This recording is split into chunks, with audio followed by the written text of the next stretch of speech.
खबर शामिल करते टोबा टेक सिंह। हमारे डिस्ट्रिक्ट ब्यूरो चीफ की रिपोर्ट के मुताबिक महकमा जंगलात के अफसर मजदूरों को रकम के एवज जंगल की लकड़ी देते हैं। घर को आग लग गई घर के चिराग से। कमालिया जंगल में मुसलसल आग लगने का सिलसिला थम न सका। गुज़श्ता रोज तकरीबन 3.5 घंटे से लगी आग पर काबू ना पा सके। कमालिया जंगल के अफसरान की मिली भगत से कमालिया जंगल चोरों के सुपुर्द। महकमा जंगलात के अफसरान जंगलात में काम करवाकर रकम देने के बजाय मजदूरों को लकड़ियां देते हैं और लकड़ियां काटने के बाद वहां आग लगा देते हैं, जिसकी वजह से जंगली जानवरों परिंदों का हजारों की तादाद में मर जाते हैं। इसके अलावा जंगल में आग लगने से आसपास के रहने वाले लोगों का सांस लेने में बहुत दुश्वारी होती है और कई किस्म की बीमारियां पैदा होने का सबब बनता है।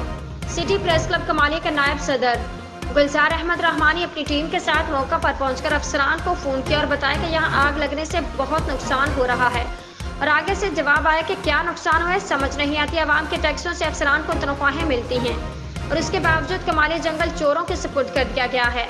हर अफसर अपने प्रमोशन के पीछे पड़ा हुआ है, जंगल की किसी को फिक्र नहीं है।